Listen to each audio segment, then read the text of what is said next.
Okay, ideal gas law errors. So it seems like we would teach you something and you could use it and not have any worries, right? But real life is a little more complicated than some equations. And some equations, to really simulate real life, it's much more complicated. But this ideal gas law, this PV equals nRT, works really well for just general ballpark answers.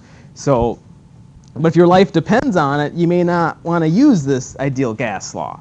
So what we're going to talk about today are pretty much some fundamental ideas of what they think a real gas is. And I think you already have a lot of those ideas in your head. But to realize what the shortcomings are of PV equals nRT. And we're not going to use these new equations. What are these new equations? I've got a bunch of them here.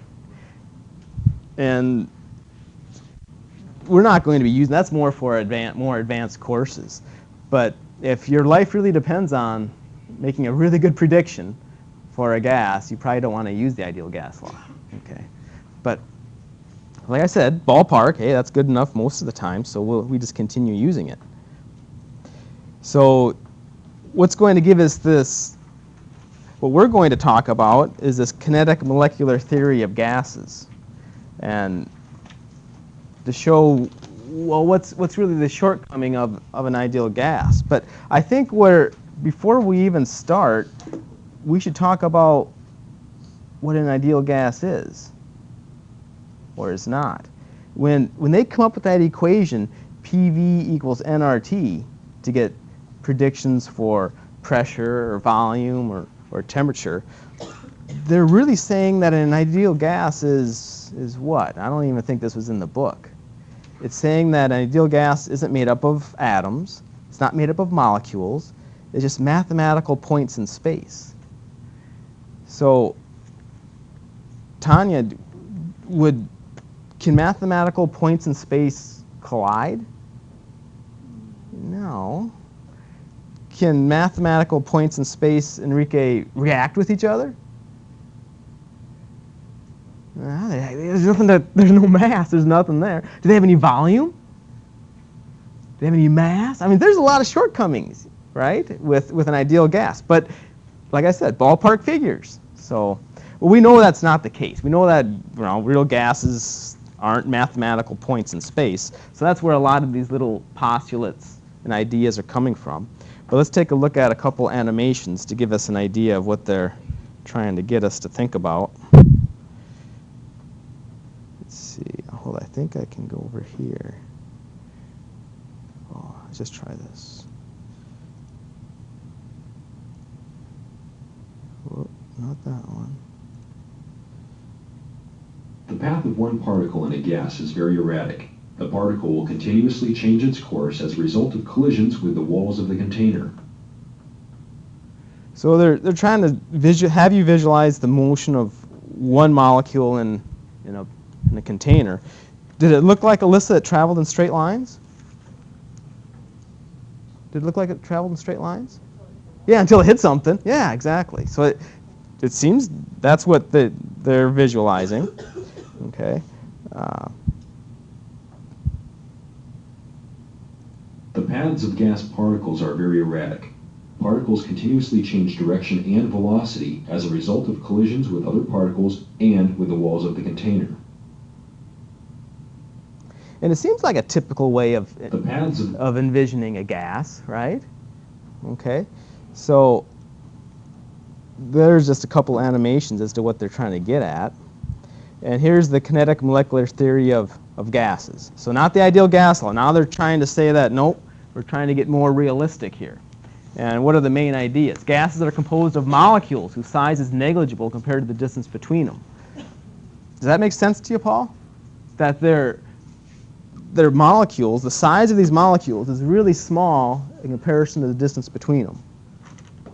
Yeah, I mean, it should be. It's a gas, so there shouldn't be much there. If there wasn't much distance between them, they'd start sticking together, probably, interacting, and start forming a what, Rebecca?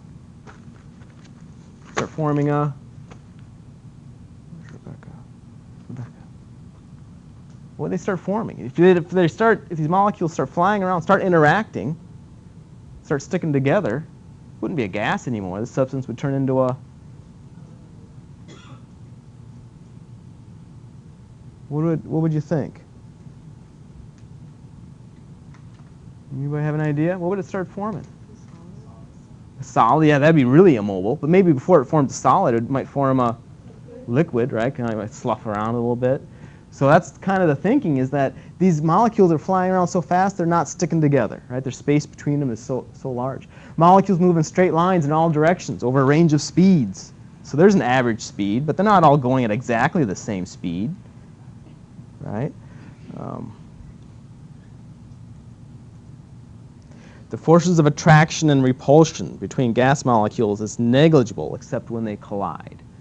Okay, so what is this colliding thing about? They say that gas molecules, when they collide, the collisions are elastic. Who's had general physics? You remember their general physics from high school? Right? You had to have talked, if you had physics, you had to talk about elastic and inelastic collisions. You remember? Brownie points. Okay, let me show you. Two cars collide out there on Commerce. Would that be an elastic collision or an inelastic collision? I mean, their hoods are going to be all dented up, and it's going to be a lot of noise, and the car, they probably can't even drive afterwards. That would be inelastic, right? Because the shape changed. An elastic collision, it would be like these two. Elastic collision. Where does it's kind of obvious where the energy goes for an inelastic collision, because you see the shape change, right? I mean, those cars, they change shape, and you'd think they're both traveling at 30 miles an hour, they'd bounce and go back at 30 miles an hour. You know, energy conserved. Well, the energy goes into changing their shape and stuff. Here, the shape doesn't change. So where does the energy go? Part of it went into sound that you could hear. What about the other part? So I'll see if I can do this without hurting myself.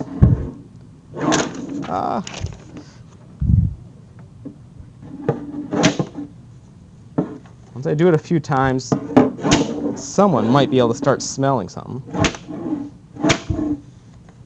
I can smell it already.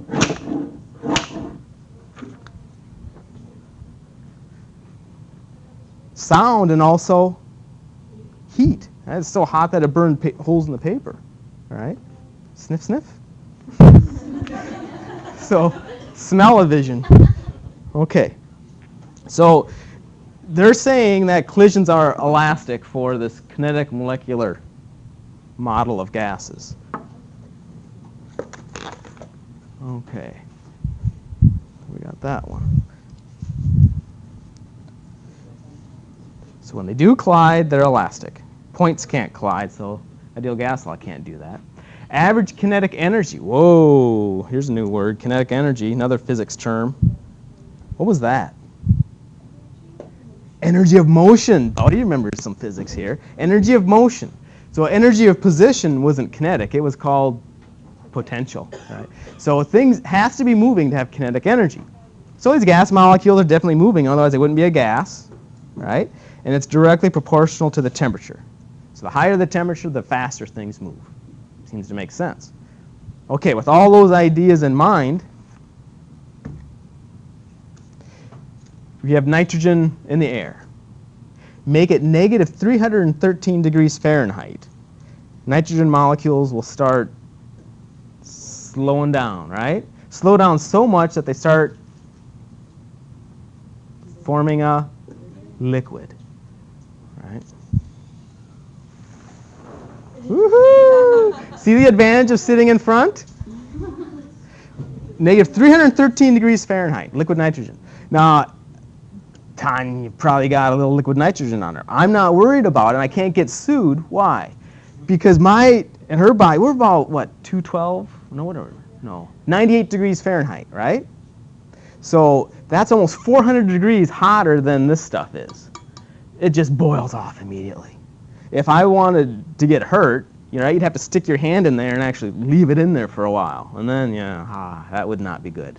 But just, you know, pouring it off your hand or whatever, it just boils right off. It's like a little prick. Okay, so balloon, liquid nitrogen, right? Dump it on the balloon, what should happen? Should deflate, right? Now remember, I think we showed this video. Didn't we? Right?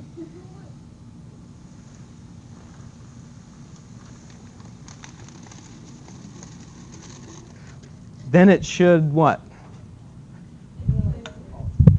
Inflate, hopefully.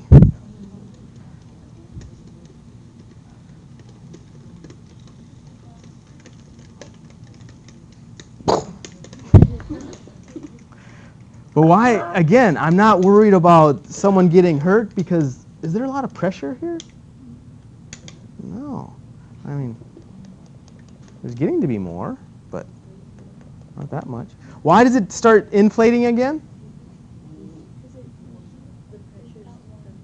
It got warm. The temperature goes up, so the gas molecules move faster, out faster, right? All around faster.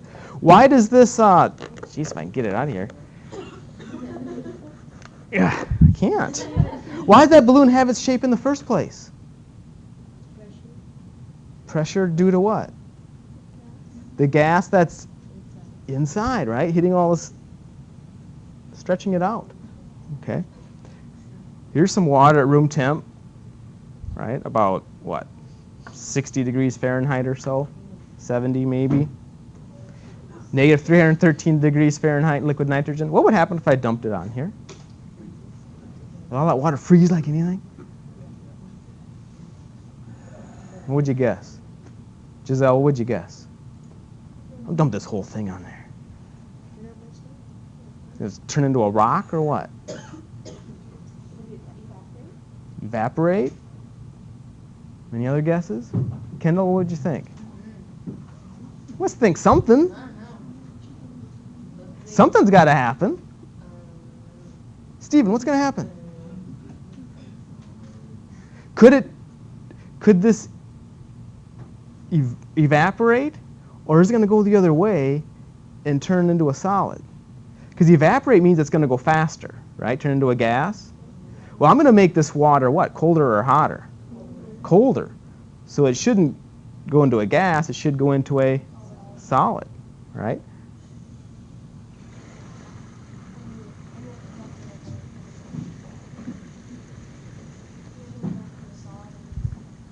All right. What is it doing? The liquid nitrogen is just, you got to be really close to see it. It's just boiling away. We might get a little thin film of ice on top, but that's about all we're going to get. The reason why is water has a really, really high heat capacity. You have to suck a lot of heat out of there just to get a little chunk of ice. So heat capacity. It's the same reason why when you take a bite of that, if you have pizza that has a lot of tomato paste and it's just out of the oven, you burn the roof of your mouth like that, right? Because tomato paste is another substance that has a really high heat capacity. It takes up a lot of heat. Okay? Okay. So what we have here are some animations, and then you just watch the animation and fill in the blank as it goes along.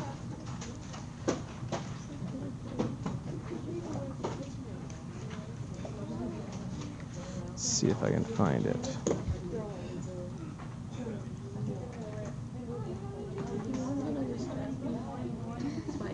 Okay, here it is. So here's the first animation. So you just pretty much kind of have it. They're going to do some experiments. And I think this one they're going to, what, decrease the volume under constant something or other. And we'll find out. See what happens. The ideal gas law relationship between pressure, temperature, volume, and number of atoms can be demonstrated using a piston. As the volume of the cylinder decreases under constant temperature and number of atoms, the pressure increases due to the increased rate of collisions against the wall of the cylinder. Did you catch all that? Let me get back to that. Let me play it one more time here.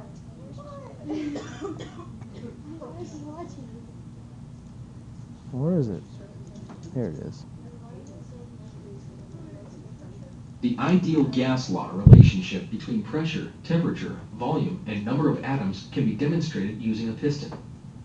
As the volume of the cylinder decreases under constant temperature and number of atoms, the pressure increases due to the increased rate of collisions against the wall of the cylinder. So make sense? Right? It's got more space, so it's not gonna hit as often. Right? It might help you to think of too as what is pressure? Pressure is really what over what? If you want to get pressure, I'll give you the top part. Force per unit. Here's another hint. PSI. PSI is a unit of pressure, okay? And PSI is pounds per square inch. Area. Area's on the bottom. So now you've got, in that first experiment, you have more area. So the force is distributed. Okay. The second experiment. Let's see here. Whoop, wrong one.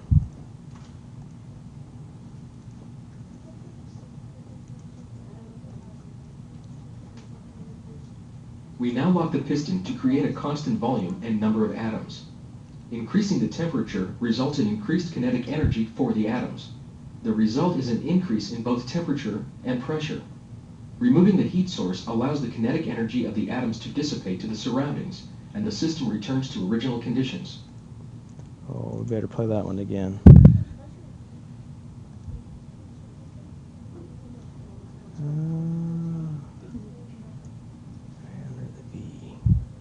All right, let me go back here. I gotta mark that.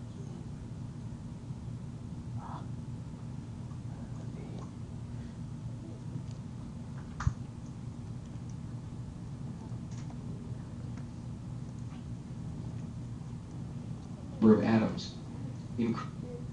Cylinder. Same experiment. We now lock the piston to create a constant volume and number of atoms. Increasing the temperature results in increased kinetic energy for the atoms. The result is an increase in both temperature and pressure. Removing the heat source allows the kinetic energy of the atoms to dissipate to the surroundings, and the system returns to original conditions. So make sense? Okay, last experiment. Experiment number 3. With pressure and temperature held constant, additional atoms can be added to the cylinder. This results in an increased volume in the cylinder. If we double the number of atoms, the volume will double under these conditions. Okay, let's go back. Let's try that again. The I returns to original conditions. With pressure and temperature held constant, additional atoms can be added to the cylinder. This results in an increased volume in the cylinder. If we double the number of atoms, the volume will double under these conditions. Okay, good deal. So you've got those 3. Add this to the homework. Okay, but I think you can get it done in class. So with the folks around you, right, work on answering each of these. And then that's all we're going to really do today. So, but see if you can knock this out. Talk to the folks around you, see if you can decide on how to answer each of these. And then we'll turn this in with the homework on Wednesday. Add this to the homework.